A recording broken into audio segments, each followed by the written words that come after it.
All right, fantastic. Well, while you guys are typing in who you are and what you do and all that fun stuff, I'll go ahead and introduce myself. My name is Coach Tim Campsell, and I'd like to welcome you to our 6 steps to building a better business that can work without you. As I mentioned, we are recording this, so folks who registered that may not have been able to join will be able to get a copy of this. Here's the thing, as you all know, being in business is a tough gig sometimes, and it can be one of the loneliest jobs there are. And so I want to first of all thank you for registering for this webinar to find out what business coaching is and how to grow your business. There are 6 steps to growing your business that we teach here at Action Coach. And we find that by doing it this way, a systematic methodology, which by the way, we've been doing for about 27 years, has helped tens of thousands of businesses. So let me start by asking everybody, how many of you have made mistakes in your life? So go ahead and either turn on your microphones and say yes, or give me a thumbs up on the Yes, chat of course. box, or just raise your hand. So Yes, who hasn't? yes, absolutely. And so then my next question is, because obviously that one's pretty logical, right? Is how many people would say they're experts at making mistakes? So for me, I got to raise both my hands and even a leg. And here's the interesting thing about that is we all learn to walk by falling down, right? And so we made tons of mistakes, but we were given encouragement and support and help. So all we knew is that we were doing exactly what we were supposed to. We didn't understand that we were making mistakes. So then what happens when we become adults? We're taught that we can't fail, right? So then we inadvertently stop putting ourselves out there. So I guarantee that you'll learn specific steps and ideas and strategies to help you stop making mistakes in your business and be a better business leader. But here's the catch. You must be willing to put yourself out there and take action. So if you just simply sit and listen to this webinar, you'll absorb about 7% of it. If you take notes, that retention rate will go up to 50%. If you participate, and so participating could be things like writing with different colors so that you're using both your left and your right side of your brain. If you raise your hand when I ask you to do so, if you respond to the questions that I'm asking, that retention rate actually goes up to about 98%. So the only failure then is the failure to what? Call this out for me. Yeah, the failure to participate. So if you all give 100% during this webinar, you'll get 100% out of it. At the end of the webinar, I'm going to ask you to take action. I'll present you with an offer that you're going to want to take advantage of. So throughout this evening, can I get your commitment that you're going to participate and take action? Go ahead and raise your hand or give me a thumbs up in the chat box. Awesome, fantastic. Okay, so a little bit about me and my background. I was born and raised in Canada and moved to the US in 2005. The reason that it's important for me to tell you that I'm from Canada is you're going to hear words that I say that don't sound right to you, but I can assure you that in my head, they sound the same way that you all pronounce them. I started working at the age of 15, running a local gas station where I opened the business on the weekend at 6 a.m. while the owner slept in. From then, I spent the last 28 years successfully running businesses within the corporate world, as well as managing teams. I've had many different experiences on businesses that I think you probably all know very well, like Kentucky Fried Chicken, Raid, Off, Ziploc, Saran Wrap, Edge and Skintamin Shave Gel, Pledge, Fantastic, Scrubbing Bubbles, Sargento Cheese, and Red Gold Tomatoes. I've managed businesses that range from 1.5 million in revenue up to over 500 million. In that same time, I've coached and trained and taught and mentored well over 200 people. Folks that I've coached have gone on to become vice presidents, presidents, and even a CEO of corporations both here and in Canada. My why is my family. This is them pictured here. And I'm going to just talk you through who they are. So on the left hand is my oldest stepson, Tony, my middle stepson, Enrique in the middle, my beautiful wife, Patrita. And then in front of me there is our my youngest stepson, Adrian, who keeps telling us now that he is no longer young because he just recently turned 14. So I've chased my career for well over 10 years, which has required me to move frequently, and that just hasn't had a negative impact on my family, especially my wife, who's in a 100% sales commission job. And so it takes her about 3 to 4 years to rebuild her business every time we've moved. And I was moving us every 3 to 4 years. So that, coupled with the fact that corporations were moving away from a focus on employees and more on a focus on the bottom line, led me to realize that this was no longer a fit for me and my family. Additionally, I grew up teased for not having brand names because my parents couldn't afford them. I didn't realize that we were quote unquote poor, but apparently we were. And then my dad got hurt. He was a mechanic and he got hurt and was unable to continue working. So things got pretty tough for us. As a result, I've always wanted to help others. I was a peer counselor in high school, a lay counselor in church, a big brother for a number of years. And my number one priority within the corporate world was always to help others become better and achieve their goals. So with my business experience and my desires to help others, it naturally led me into this coaching journey of starting my own business so that I can help as many business owners as possible. So let me tell you a little bit about Action Coach. I chose Action Coach because I believe it's the best option to help me realize my vision, which is to make a difference in the lives of every success-oriented business in Indiana, to help them achieve their results. And by coaching them to implement best practices to take their business to the next level. So Action Coach was founded by our current owner, Brad Sugars, who's an entrepreneur and author. Our vision is world abundance through business re-education. So the idea here is when we go to school, we really learn how to be an employee. We don't learn how to be a business owner. So for those who invest the time learning how to become a business owner, really the sky is the limit. And we coach about 18,000 businesses each week around the world. We are the #1 coaching firm in the world with a number of accolades here that you can see. And we've got about 1,000 offices in 80 countries. So my job as a business coach is to help business owners make a lot of money. It's about helping you as a business owner improve your business so that you can work less and make more, which ultimately sounds too good to be true. And it would be too good to be true if it wasn't for the fact that we've been doing it with tens of thousands of businesses around the world. The systems that we coach on are not just based on theory. It's based on practical experience with real businesses achieving real results. And I'm going to reward you this evening for your time by teaching you ways to increase your sales and profits, free up your time, and create an amazing team. So before we jump into the meat of the program, I'd like each of you to share what your #1 learning goal is for this webinar. So either go ahead and type it in the chat box or just turn on your mic and tell me what are you hoping to achieve out of this webinar this evening?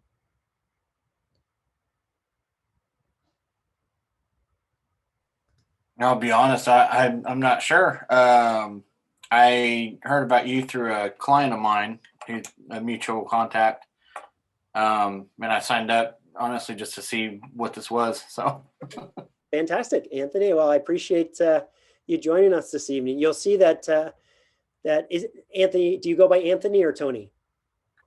Anthony's fine. Okay, perfect. You'll see that Anthony put his contact information in there. So go ahead and Josh and Christopher, put your information in there as well. Awesome. Thanks, Christopher. Appreciate that. Okay, so what you just did by sharing your goals, by writing it down, is you triggered what we call your reticular activating system. Now, how many of you guys have had experiences where you bought a car and then as you were driving that car for the next couple of weeks, you noticed that everyone else seemed to be driving the same car on the road? Right? Show of hands or thumbs up or in the chat box. Yeah. Well, what that is that you told your reticular activating system that this was important to you. And so then it spent time looking for the things that you said that's important to you. So you triggered your reticular activating system, or your RAS for short. So your RAS is the part of your brainstem that controls your level of consciousness, and it's incredibly powerful. Our subconscious spends all day working in the background to achieve the things that we tell it that are important. So by writing down your goal, you gave your subconscious direction. So now it's going to be listening throughout this webinar for answers to that goal that you said. So how many guys have had experiences where you couldn't solve a problem all day, and then after a good night's sleep, the answer just seemed to come to you in the morning? Show of hands of that. Yeah, so again, that's your reticular activating system working on your behalf. So to be a successful business owner, you must have yearly, quarterly, monthly, weekly, and daily business goals. To be a successful business leader, let's go beyond business owner, right? In order for us to excel in our business, we've got to make sure that we've got those goals written out so that our subconscious can be working on them. All right, so then how many of you have heard the saying, if at first you don't succeed, try again? Yeah, here, see Anthony, a head nod. Yeah, so here's the thing, right? Most people say they'll try, but you can't actually try. You either do something or you don't do something. Trying's not an action, right? It's actually a cop-out that we give ourselves so that we can say, well, at least I tried, right? But you can't try because it's not an action. So we call this idea of doing or not doing the point of power. And you're either above the point or below the point. People who are below the point do three things. Yes, thank you, Anthony. Try is a fail word. Yeah, absolutely. So people who are below the point of power, they do three things. So I'm going to have you guys call the first one out for me. What's the first thing that people do when they're below the point of power? Yeah, they blame. Okay. And who do they blame? They blame anyone they possibly can. The government, their mother-in-law, their staff, their competition, anyone who that they can give that to. So do this exercise for me. Point at the screen as if you're blaming me for something that that happened to you. All right, now, as you look at your hand, how many fingers are pointing back at yourself? 3. Isn't that interesting, right? So then who do you think has the bigger control over the situation? Right? The person that you're pointing at, or the 3 fingers pointing back at yourself? Okay. All right, so then the next thing that people do below the point of power is what? Call out that second one for me. All right, excuses. Yeah, so they make excuses. Here's the interesting thing about excuses. How many know kids who are experts at giving excuses? Yeah, so where do you think that they learned that from? Okay. All right, then the last one here below the point of power is denial. Right? If you've got people who are living in a state of denial, they will come across telling everyone that they're rock stars, but they're actually the people who are toxic within your work environment.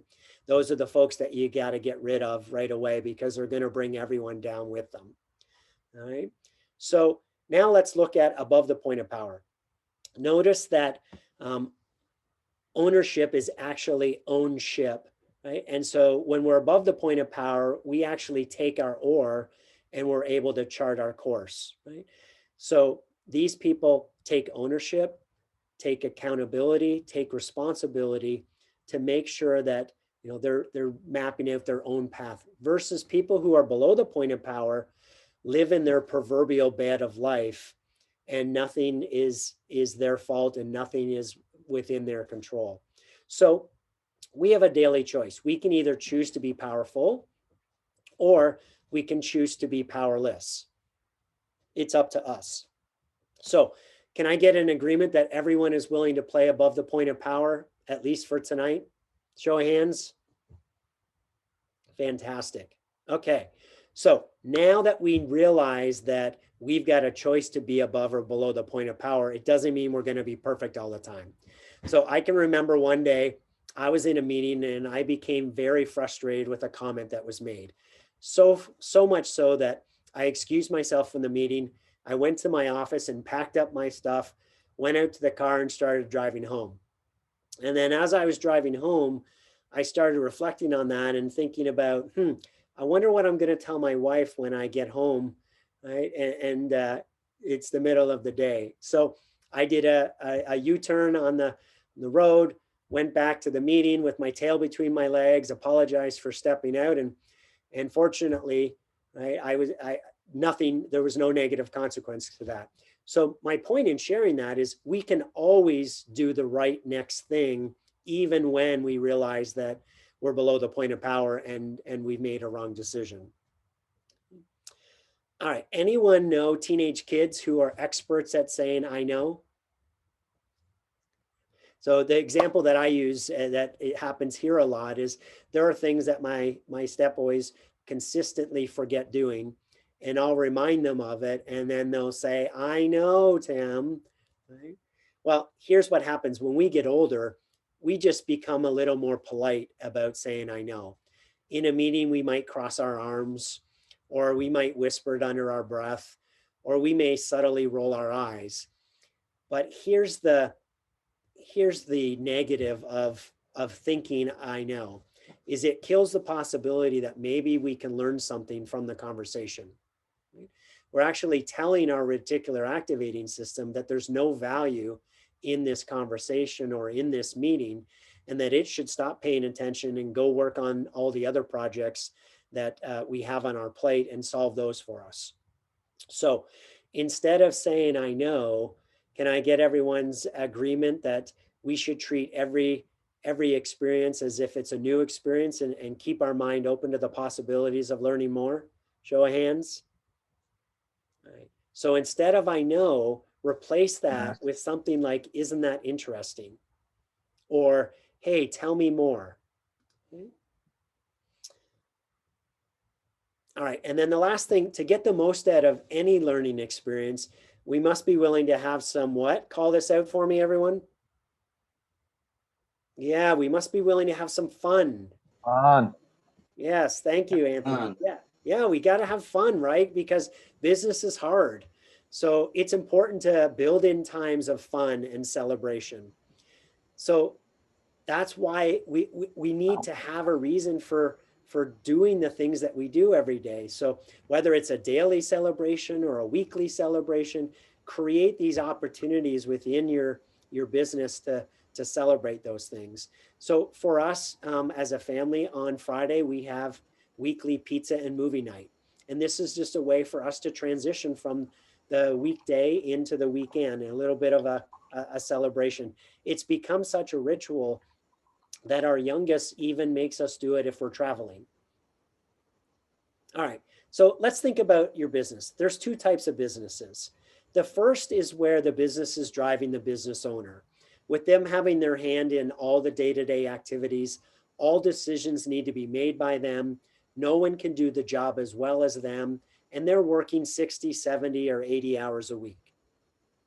The other type of business is where the business owner is driving the business. They have a team that takes care of the day-to-day, and things run very smoothly. And the owner is able to duck out early to see their kids in a school activity, or go on a 4-day weekend, or take 2 weeks off for vacation without worry about the state of the business when they return. So how many of you know people who have given up running their business to go back to a job because they got burnt out? Anyone know folks like that? Well, unfortunately, most business owners have actually really only bought themselves a job. And in this job, they're working more hours and making less money than when they worked for someone else. Over time, this leads to burnout. And unfortunately, there are way too many businesses that go out of business, with the number one reason for that being burnout. In fact, the stats are huge. 80% of new businesses eventually go out of business. So our goal as business owners is to move beyond being self-employed and climbing up the entrepreneurial ladder. So we all start as an employee. Those of us who go into business for ourselves become self-employed. Then we hire people, so we become a manager of people. Then we move up into a business owner, to an investor, and to an entrepreneur. And all of our goals should be moving out of that owning ourselves a job or being self-employed and moving up the entrepreneurial ladder. And I'll talk about a little bit about this in a minute here. So then what holds us back from climbing that entrepreneurial ladder? It's generally, it is the fact that we prefer our comfort zone, right? We prefer the status quo. We all resist change. So if we want to move up that entrepreneurial ladder, it means that we need to understand the formula for change. And so let me explain that here. Formula for change is D times V plus F is greater than R. So our dissatisfaction with our current situation times a vision of what a better tomorrow might look like, plus an understanding of the first steps to get there, must be greater than our resistance to change. And so by attending this evening, you all took that first step in terms of understanding, how to move beyond where you're at today to get to that better tomorrow. All right. Action Coach, we define a business a little differently than most. To us, it's not about buying ourselves a job. It's about becoming a business owner of a successful business that can run without us. So let me explain this in a little bit more detail. So we have a methodology to build this successful business called the 6 steps. And I'm going to walk you through those now. So step 1 is mastery. And what is mastery? Well, how do we know when we're a master at something? It's because other people come to us to ask us to teach them how to do it. And so when we start a business, we're not really a master at running a business. Generally speaking, we're a master at things like carpentry or baking or engineering, or a master of being an accountant or a lawyer, or whatever it is that, whatever art or craft or trade we're in, that's usually what we're the master of. So instead, we all need to become a master at running a business. And this is all about eliminating the chaos, the day-to-day chaos in our business. Right? Then step 2 is niche or niche, however you pronounce it. Okay? How do you know that you don't have a niche in the marketplace? You don't have a niche in the marketplace if you compete on price. If you compete on price, you don't have a niche, because that's all about, a death spiral to the bottom of everybody trying to be the cheapest. And so instead, at the niche level, this is all about carving out a unique point of difference so that we can provide a predictable cash flow in our business. Then step 3 is leverage. The key to leverage in business is systems. So it's up to all of us to be creating systems within our business to allow it to run more efficiently and effectively. Implementing those systems in our business helps us to get back our time. Then we go to team, then we hit synergy, and then ultimately we get to our results. That's the 6 steps that we need to achieve massive results in our business and grow. But here's the challenge with that. Do you think that the average business is missing 1 or 2 of these areas? Let me go into each step in a little bit more detail now. Okay, so back to the definition of a successful business is a commercial profitable enterprise that can run without you. So at the mastery level, it's all about building a commercial enterprise. And there's 4 areas to mastery. First is destination mastery. This is all about, Stephen Covey's idea of begin with the end in mind. So you've got to have a very clear picture of what does your business look like when it's done? What year is it done? And then work backwards from that in terms of What does that look like in 3 years from now, and in 1 year from now, and next quarter? Okay. Actually, I'm working with a client now who determined that they wanted their business to be $1 million in 5 years from now, but they didn't have any goals in place. So then we worked on, developing those goals in terms of what needs to happen in the next 90 days in order to achieve those goals. The second area of mastery is money mastery. Okay? So this is all about making sure that you've got a clear understanding of your financials and that you're making good business decisions based on your financials. So monthly P&Ls, monthly balance sheets, cash flow projections going out 4 to 8 weeks, depending on what your business model is, and monthly reviewing this information and making good business decisions based on that.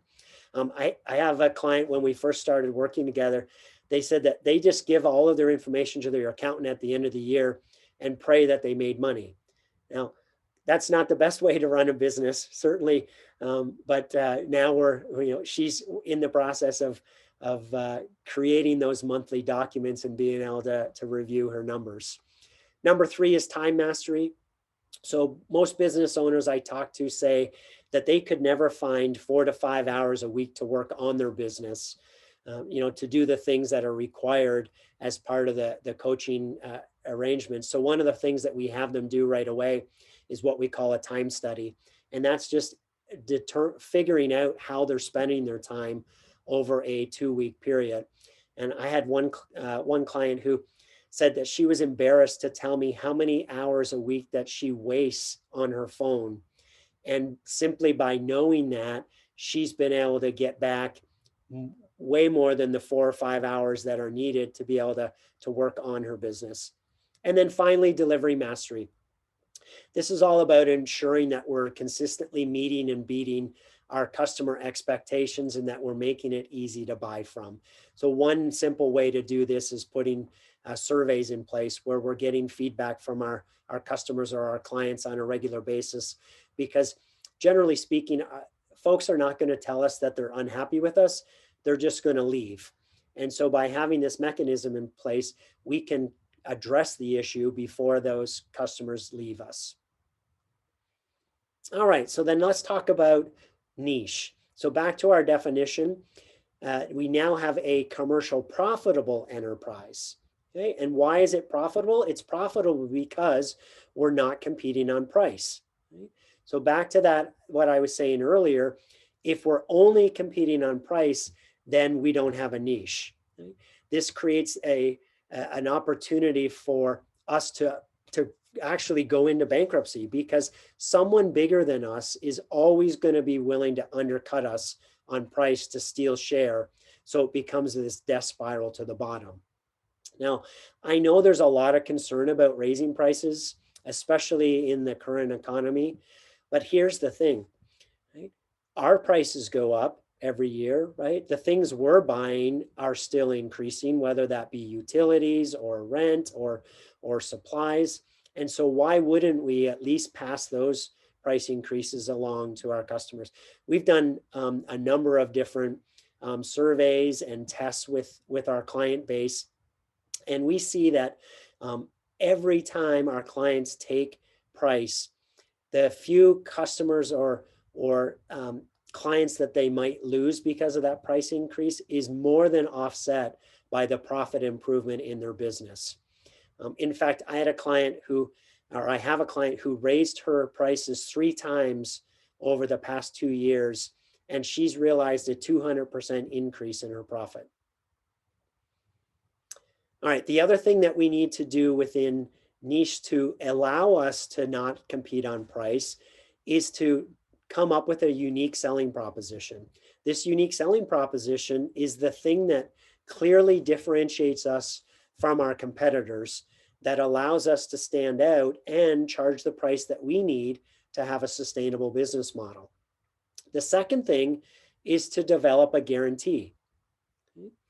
The guarantee should be addressing the number one hesitation of your customer or your client buying from you, and then turn it into a guarantee. So for example, Action Coach, the number one hesitation of people hiring a business coach or working with a business coach is, what if it doesn't work?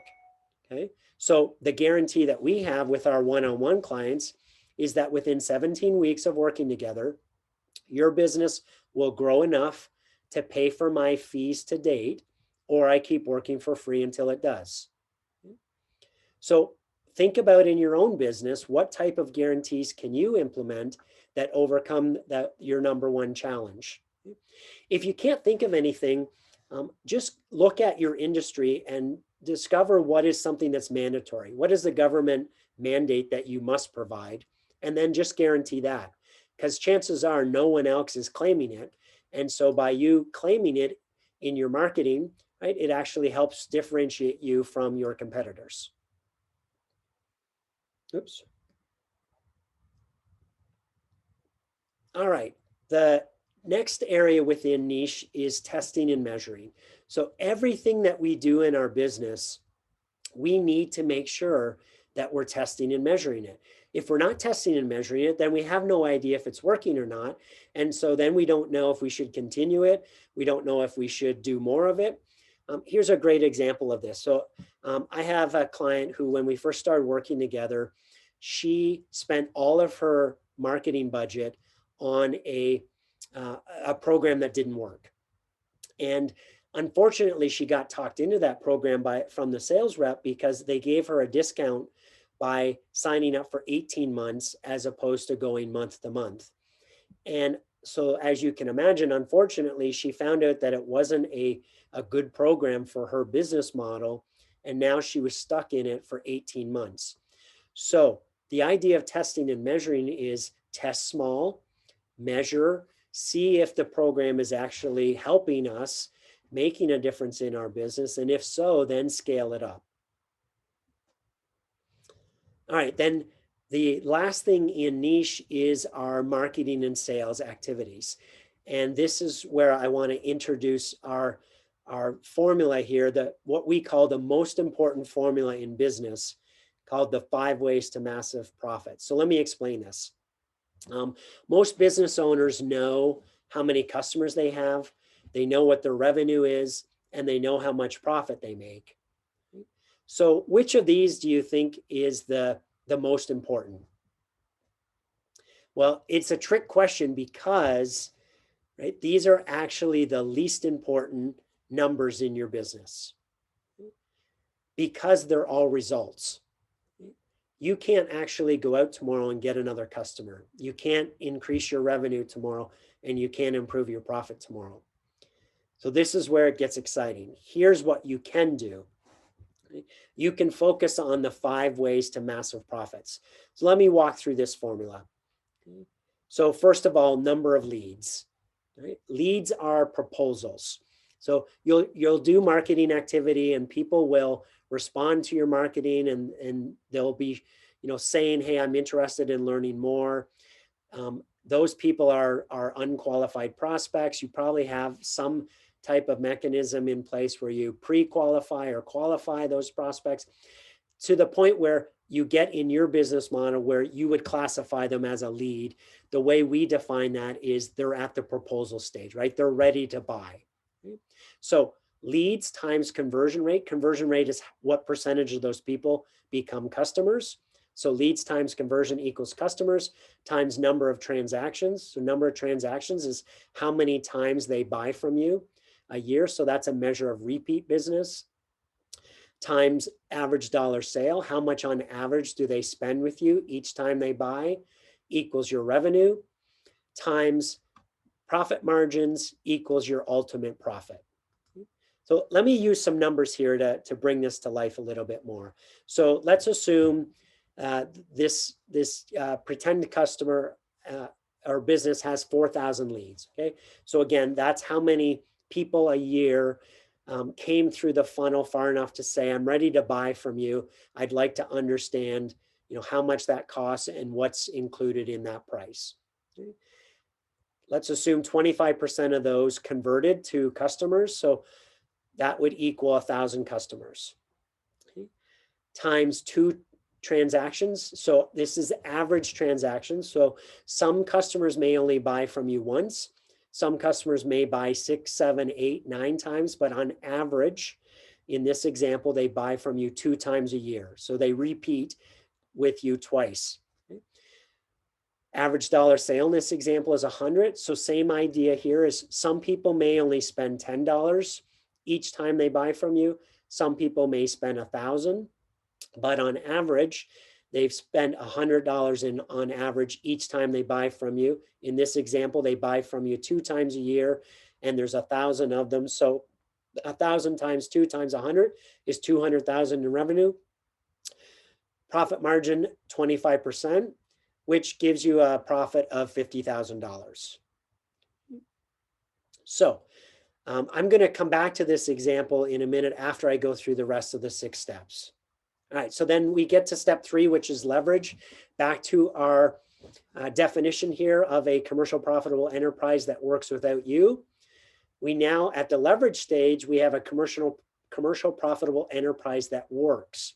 And the reason that it works is because we're implementing systems into our business.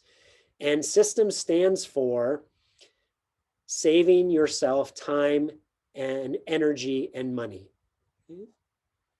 The whole idea here is what systems, what processes, what procedures, what disciplines can you implement in your business to make it run more efficiently and effectively. And there's 9 steps to systematizing a business. First of all, we've got to have a vision statement, right? We've got to have a very clear understanding of what is the difference that we're making in the marketplace. Why is it that we all come to work every day? What is it that's going to make us excited about showing up? We then have to have a mission statement, right? This is all about the how. What is it specifically that our business does in order to deliver against our vision? We need to have our culture defined. What are our values and our beliefs? What is it that attracts people to be part of our company versus another? We need to have SMART goals, specific, measurable, attainable, relevant with a time frame. We need to have an organization chart. What are all the positions within our company? Then we need to have positional contracts, right? What are the roles and responsibilities of each of those positions? And then we have to have KPIs, key performance indicators.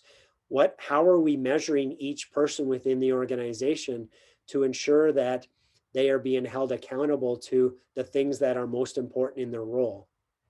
And when we have to have how-to systems, right? How does everything work?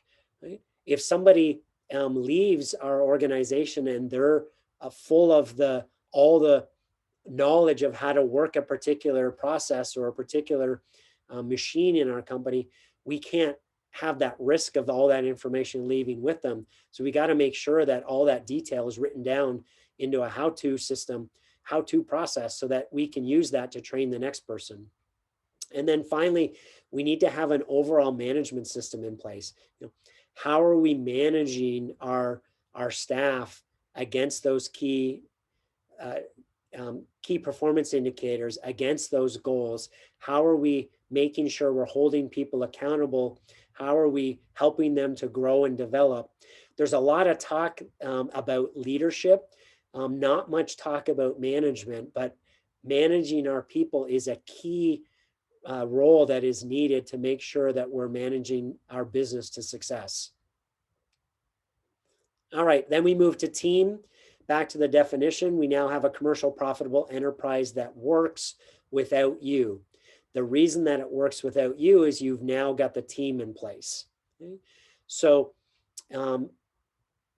how this works then is your responsibility as the owner is to provide the strategic direction of the organization and to take care of the team.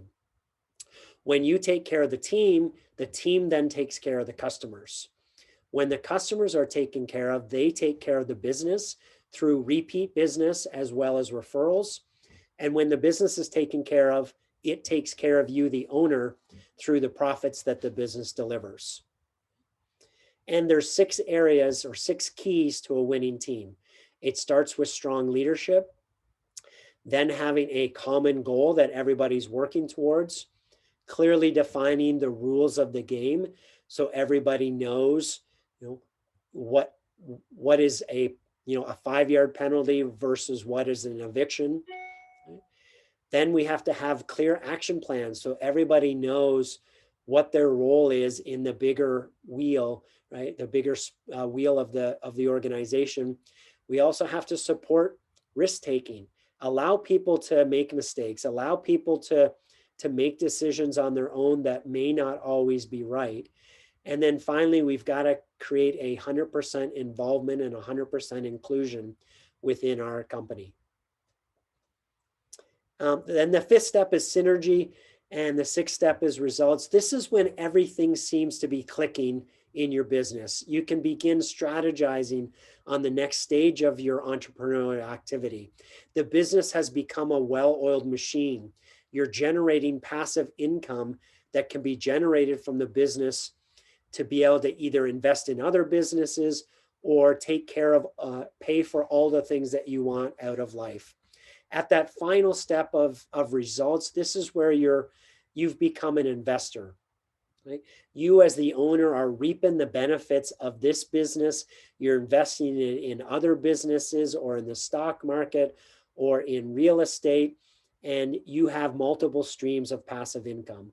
So these are the 6 steps to massive results. But remember that to achieve massive results, you must take massive action.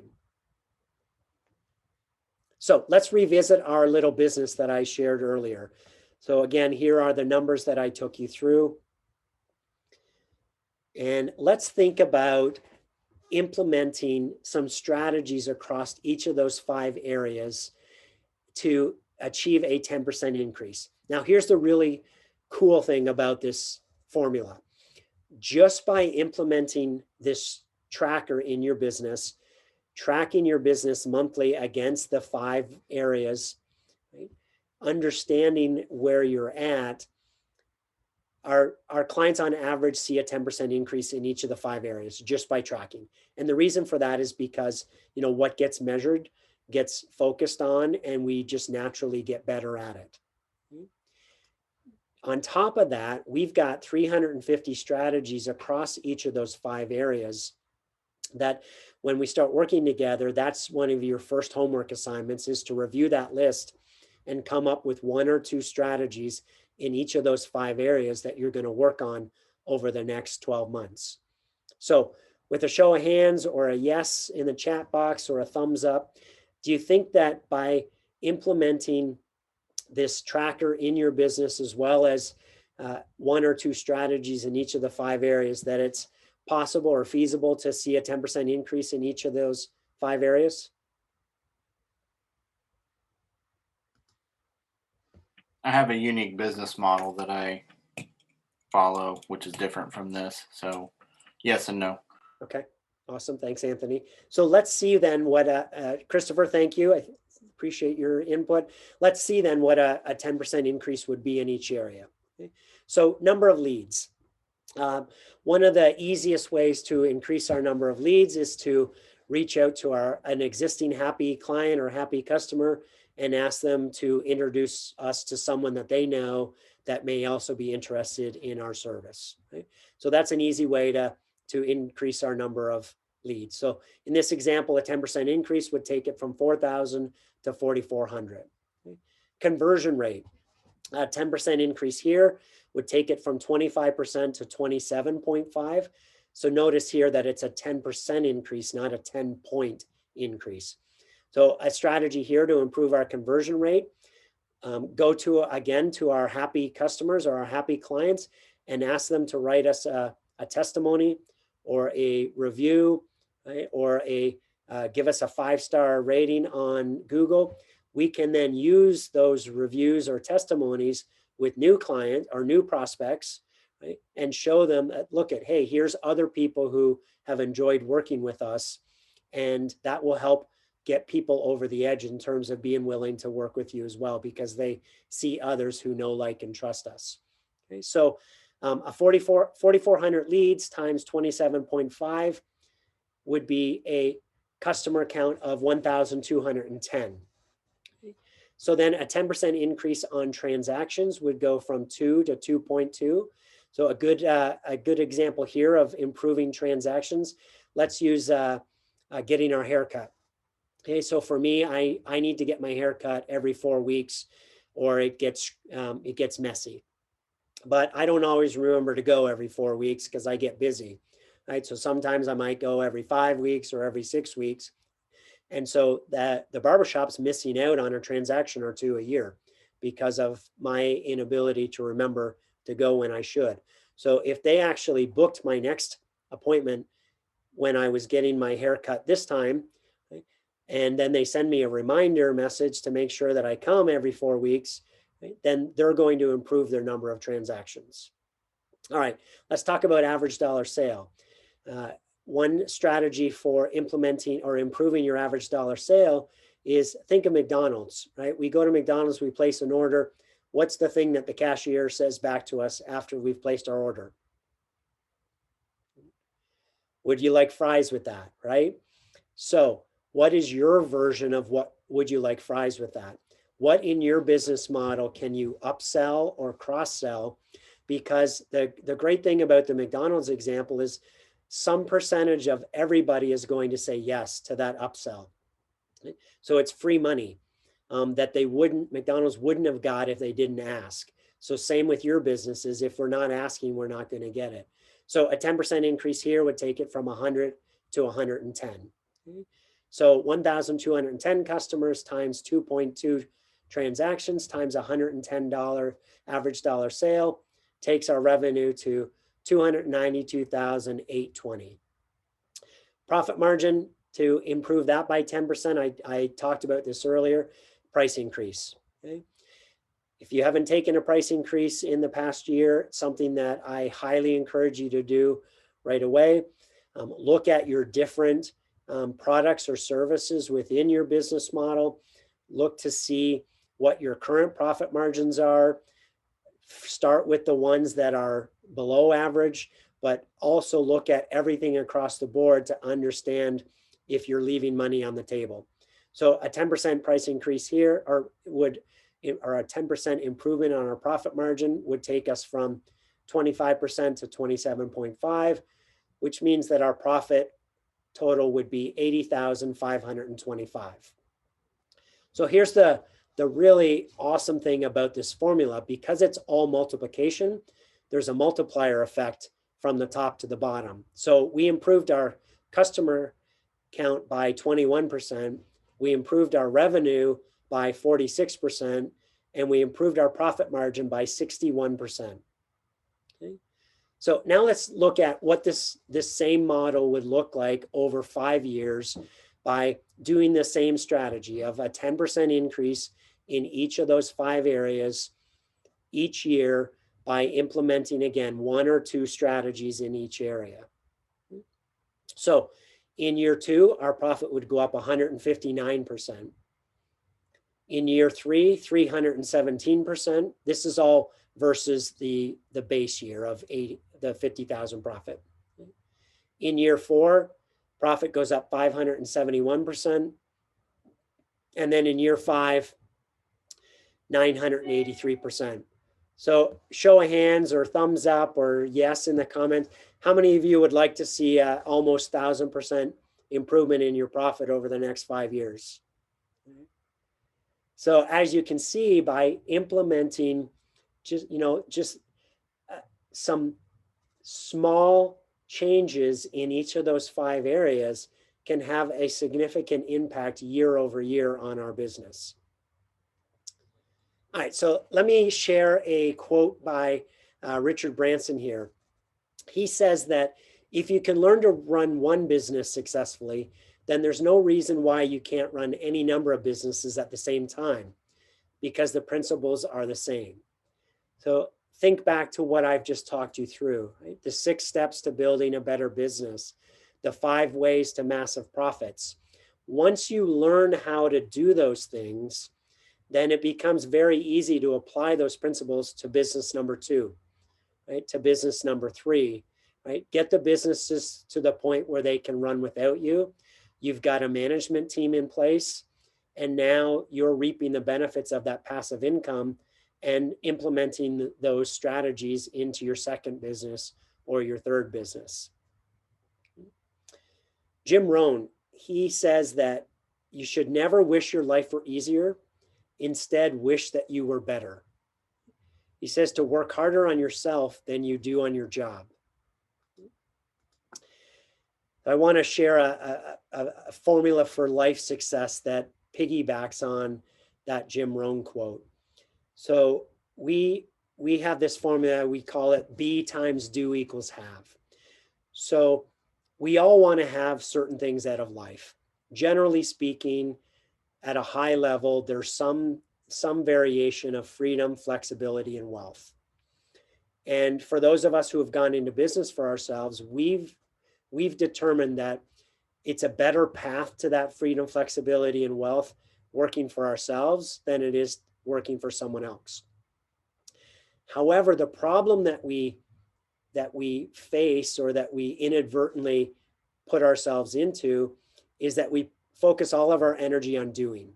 So I'm going to do more, I'm going to work harder, I'm going to work longer, right? I'm just going to figure out how to keep all these balls in the air and get all this stuff done so that I can have what I want to have out of life.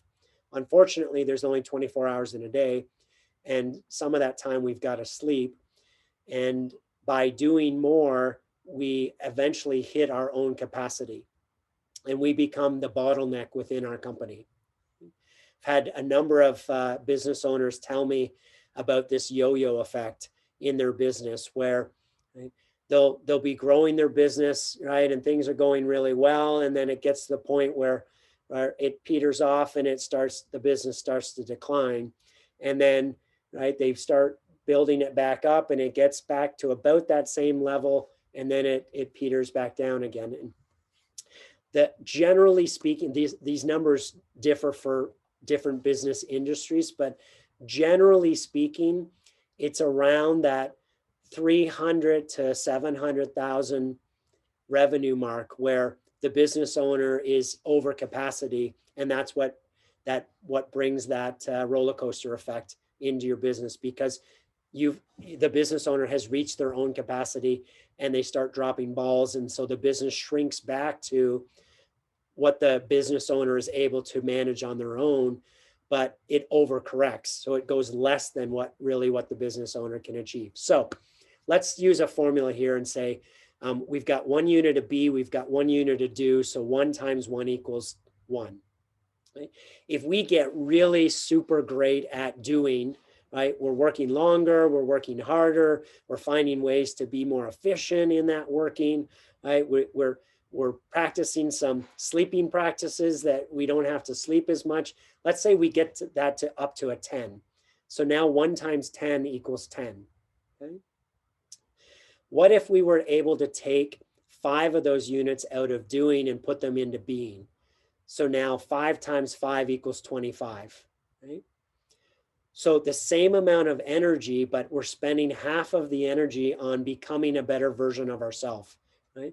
Learning how to lead our team better, learning how to recruit great employees, to train great employees, to lead great employees, to manage great employees, to bring systems and procedures and other best practices into our company to make it run more efficiently and effectively. As you can see through that example, by shifting our focus and putting it on who are we becoming as a business owner, we're able to achieve a lot more in our business and therefore a lot more out of life.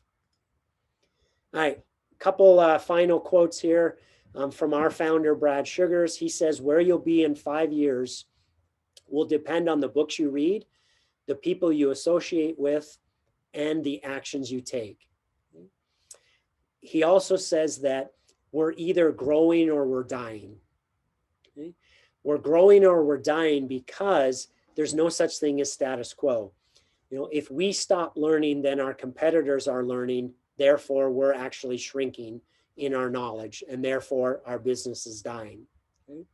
So we're going to become the average of the 5 people, the 5 business owners that we spend the most time with. Right? And it doesn't have to be physical time. What books are we reading of great business owners? What videos are we watching? Right? What seminars or conferences are we attending? So that we're continually investing in becoming better business owners, becoming better versions of ourselves, so that we can take our business to the next level. And then finally, Tiger Woods says, no matter how tough you think you are, you can't do this on your own. And he's referring to the value of his coach and his support team. All right, so now let's go back to the goals that you stated at the beginning. By a show of hands or type in the chat box, did everyone learn at least one thing this evening that you can apply to your business? Thank you, Anthony. Christopher, awesome, thank you. Fantastic, great to hear.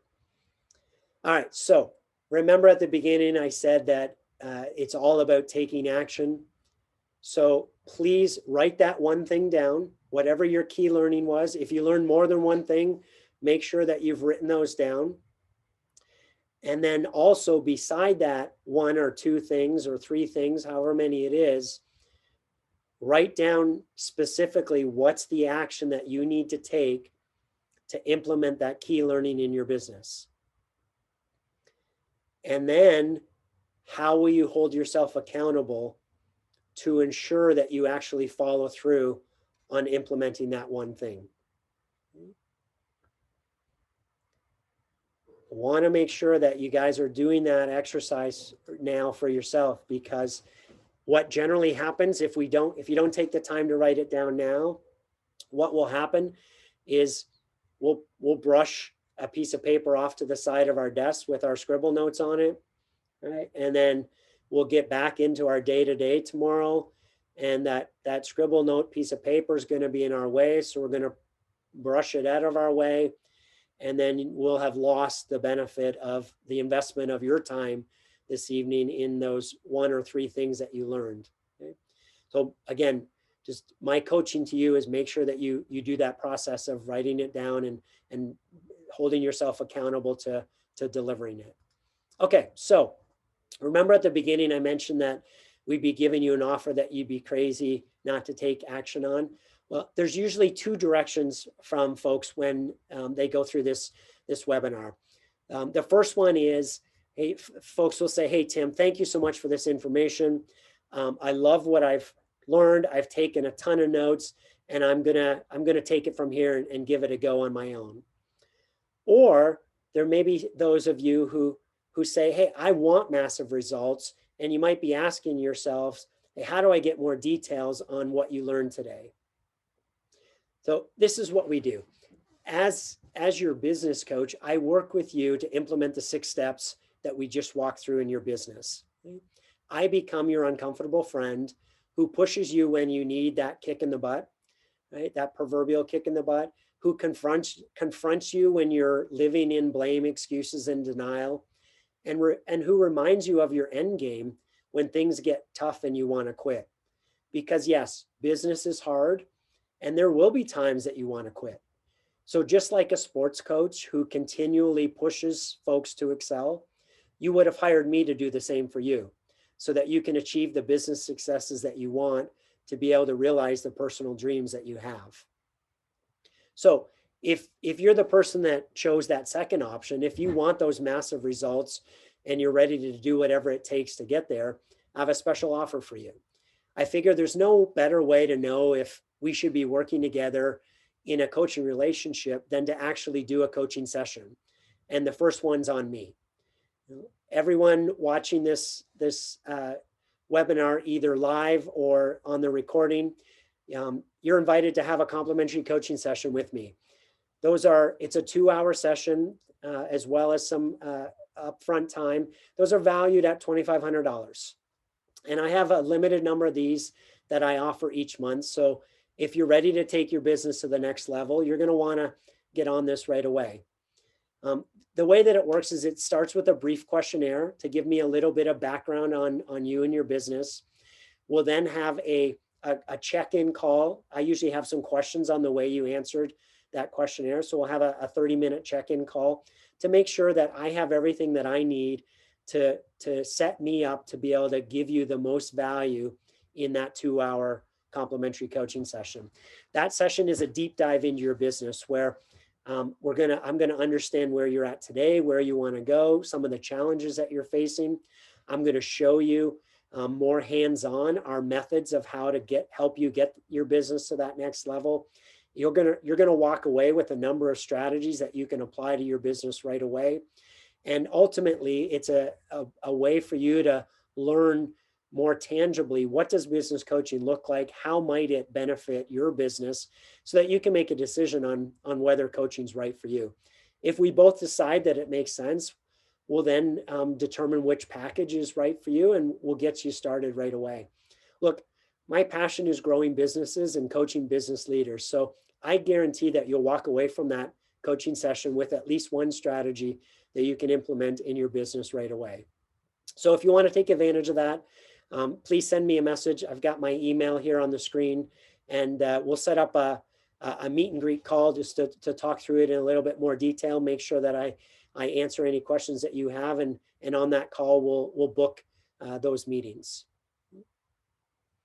So now it's time to answer any questions that folks have. Any questions that you jotted down as we went through this webinar? Yeah. Any questions or any comments or feedback or any clarity that you'd like?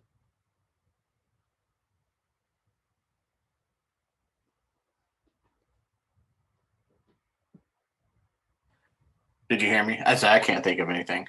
Okay, thanks, Anthony. All right. Okay, so back to what I was saying earlier about that number one thing that you wrote down. So it's time to get into action. Right? Make sure that you've got a process for yourself to follow up on that number one thing. Hold yourself accountable. Make sure that you're going to implement that in your business. Otherwise, right, everything that you learned this evening is for naught. So this is the biggest challenge that business owners have, myself included. So I have a coach also. And the biggest challenge is, right, we get back into our day-to-day working in the business, and we forget about the important things of working on our business. So again, find a way that works for you to hold yourself accountable on that. Get that key learning into action. And I appreciate everyone's time. Again, if you're interested in taking advantage of that complimentary coaching session, send me an email. We'll get some time booked on calendars right away. Okay. Thanks again, everyone. Have a fantastic evening.